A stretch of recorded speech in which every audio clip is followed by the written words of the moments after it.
大家好，今天我们这支影片是要跟大家介绍，在居家照护常常会用到跟手足护理有关的一些客语对话。苏月姐，也给树指甲看起来有点的创，挨来老唔吞树剪树指甲。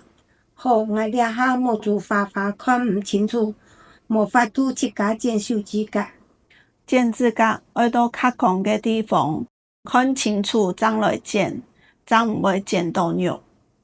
调整一下姿势，老鼠不用到面盆度。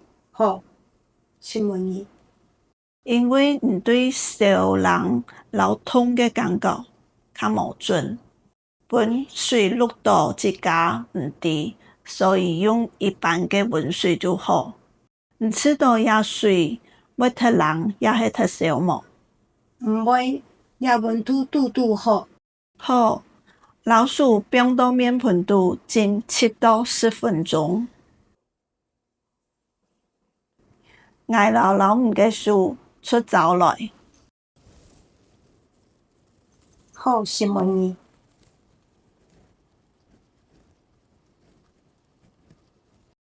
要开始剪咯。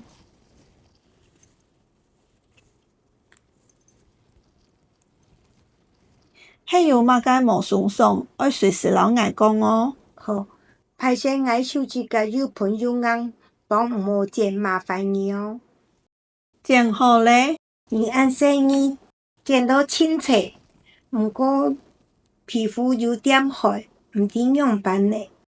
天使人皮肤较糟，较袂黑，做得高调护手霜，本皮肤较湿润。请问你按姿势哦。看完了以上影片，接下来我们就来练习在这个情境中会用到的实用例句。先来学习视线腔调。照服员帮个案剪指甲前会说：“我来帮您剪手指甲。”我来让你天数剪数字甲。我来让你天数剪数字甲。剪指甲要在光线充足的地方进行，以免剪到肉。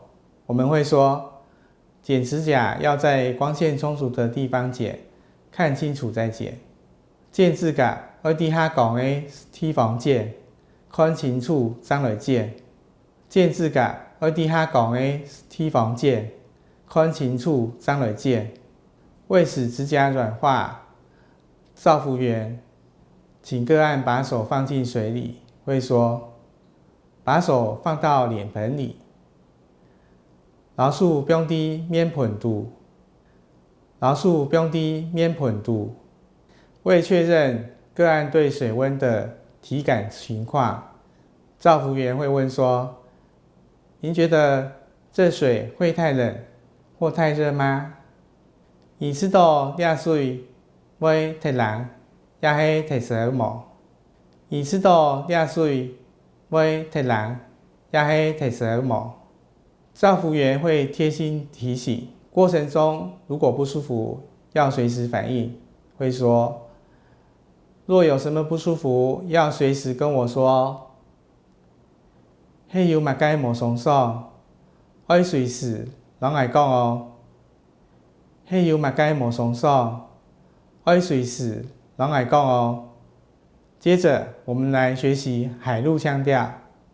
照服员帮个案剪指甲前会说：“我来帮您剪手指甲。”我来让田叔剪手指甲。我来让田叔剪手指甲。剪指甲要在光线充足的地方进行，以免剪到肉。我们会说：“剪指甲要在光线充足的地方剪，看清楚再剪。剪指甲要在下光的地方剪，看清楚再来剪。剪指甲要在下光的地方剪，看清楚再来剪。”为使指甲软化，照服员请个案把手放进水里，会说：“把手放到脸盆里。”老鼠放到面盆度，老鼠放到面盆度。为确认个案对水温的体感情况，照服员会问说：您觉得这水会太冷或太热吗？伊是度凉水不会太冷，也会太少么？伊是度凉水不会太冷，也会太少么？照服员会贴心提醒，过程中如果不舒服，要随时反应，会说：若有什么不舒服，要随时跟我说。下友目嘅冇爽爽，会随时人来讲哦。下友目嘅冇爽爽，会随时人来讲哦。以上就是今天的教学内容，大家记得多看几遍，认真练习哦。